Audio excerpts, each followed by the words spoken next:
Yo, what's up mga kaibigan? Nali na tayo magkwentuhan. Ito na nga ang sinasabi natin na bilog ang bola. Ang Dallas Mavericks sa walang Luka Doncic at Kyrie Irving ay tinalong Los Angeles Lakers sa score na 118-97. 23 points, 9 rebounds, and 6 assists si Quentin Grimes. 22 points, 8 rebounds si PJ Washington. 19 points, 6 rebounds, and 8 assists si Spencer Dinwiddie. 15 points si Jaden Hardy at 13 points si Klay Thompson. From second quarter to fourth quarter ay na-outscore nga ng Mavs ang Lakers 94-70. Kahit na gumawa naman ng 39 points, 6 rebounds and 10 assists si Devin Booker at 26 points and 6 rebounds si Kevin Durant, natalo pa din nga ang Phoenix Suns ang Charlotte Hornets sa score na 115-104 sa pangunguna yan ng 32 points, 10 rebounds, 7 assists and 4 steals si LaMelo Ball.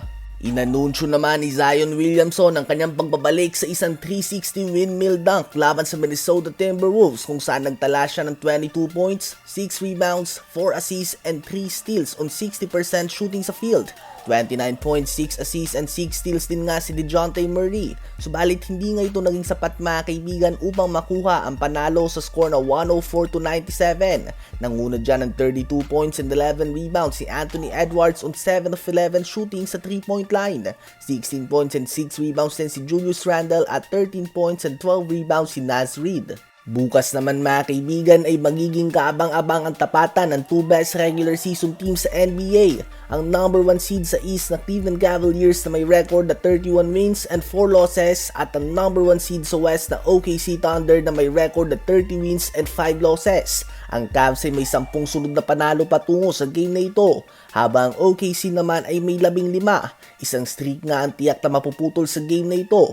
Kung magagawa ng OKC na makuha ang panalo ay papalitan nga nila ang Cavs bilang ang team na may best regular season record. Both teams ay naglalaro sa ibang level ngayon kumpara sa ibang mga team.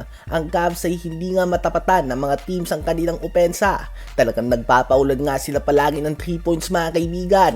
Hawak nga nila ang best offense sa buong NBA ngayon. Habang OKC Thunder naman ay talagang kinakandado ang mga teams kahit na matagal nang wala si Chet Holmgren sa kanilang lineup at labas-pasok din sa lineup nila ang All-NBA defensive guard Alex Caruso. Ang reigning champions Boston Celtics nga ay nilimit lang nila sa 27 points on 22% shooting sa second half ng kanilang matchup at ng reigning East Finals and NBA Finals MVP Jaylen Brown ay walang nagawang punto sa second half ng si Lu Dort na tumao sa kanya. Kaya naman asahan na kailangan mag-extra effort ni Donovan Mitchell upang makagawa ng puntos kapag si Lu Dort na tumatao sa kanya.